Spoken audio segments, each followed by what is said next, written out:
त्यांनी हा कलर हिरवा करून टाकला. कुठल्याही प्रकारचे मनात आडी न ठेवता सबळ मनाने त्यांना पैसे पण देत राहिलो आणि कधी खटकवलं नाही. आणि तेच म्हणायचे कानिपनाथ महाराज आणि कान्होबा देवस्थान. मग आम्हाला तिथल्या कुठल्याही गोष्टीचं नाही की मंदिर झाडलोट होती, देवस्थानची स्वच्छता राहते, यासाठी आम्ही त्यांना सहकार्य करायचो. बरोबर.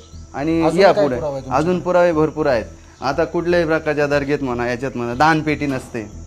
आपल्याकडे इथे दानपेटी आहे. आपण इथे 2 टाइम आरती करतो, संबळ वाजतो, सगळं नगारा वाजतो. खाली एक नगारा आहे, कानिपनाथ महाराजांची आरती होते, नगारा असतो. आमोशा होती, आज आमोशाचं होम हवन होत असतं इथं. या पुढं ही एक पुरातन काळातलीच घंटा आहे. ही काय आज बसवलेली नाही. जर आज बसवली असेल तर मंदिराचं काम झालं त्यावेळेस याची हुक बसवली गेलेली. आज केलेली कुठल्याही प्रकारची ऍक्टिव्हिटी नाही.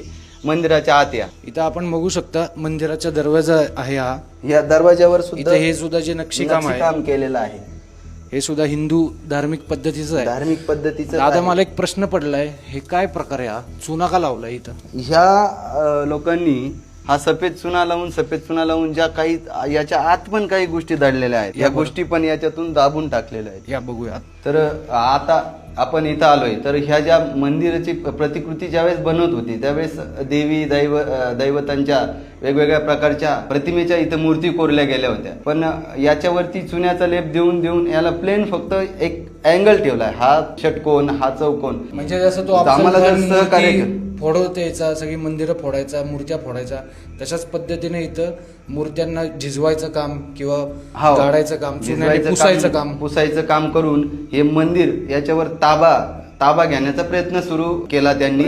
आणि त्यातून त्यांना त्या वक्फ बोर्डाच्या माध्यमातून जास्त प्रकारे सहाय्यता मिळाली, मदत मिळाली. बरोबर. आणि आपल्याकडे इथं मंदिरामध्ये तुम्ही बघताल, इथं मूर्ती आहे, ही बाबांची मूर्ती. ही मूर्ती असून फक्त पाठीमागं कुठल्याही प्रकार एक समाधी आहे. मी बोलतोय की ही बाबांची समाधी. त्यांचं म्हणणं आहे की ही आमची कबर आहे आणि ह्या कबरीच्या आधारे त्यांचं असं वक्तव्य आलंय की हे रमजान शाह बाबा आहेत म्हणून. नाथ संप्रदायाच्या सगळ्याच मंदिरांमध्ये परिस्थिती झालेली आहे की त्याला कोणत्या तरी दर्ग्याचं रूपमध्ये कन्व्हर्ट करण्यात आले. तर हे जे जुने लोक आहेत ना, यांचा विषय असा आलाय की ज्यावेळेस औरंगजेब महाराष्ट्रावर स्वारी करून आला तर त्यावेळेस हे मंदिर वाचावेत म्हणून याच्यावरती मिनार चढून पांढरा कलर देण्यात आला. आणि तो कलर आपल्या आळसामुळे राहिला म्हणून ह्या मुस्लिम लोकांनी त्याचा गैरफायदा घेऊन आज रमजान शाह बाबा दर्गा आहे असा एक वाद निर्माण करून येथील हिंदूंच्या पूर्ण भावना दुखावल्यात. ग्रामदैवताला पूर्णपणे बंधनात ठेवून गाव विठीत धरल्यासारखा हा प्रकार घडलाय, त्यांनी केलेला आहे. आणि आता ह्याच्यामध्ये वक्फ बोर्डाचा पण उपयोग होत आहे. हो, वक्फच्या माध्यमातून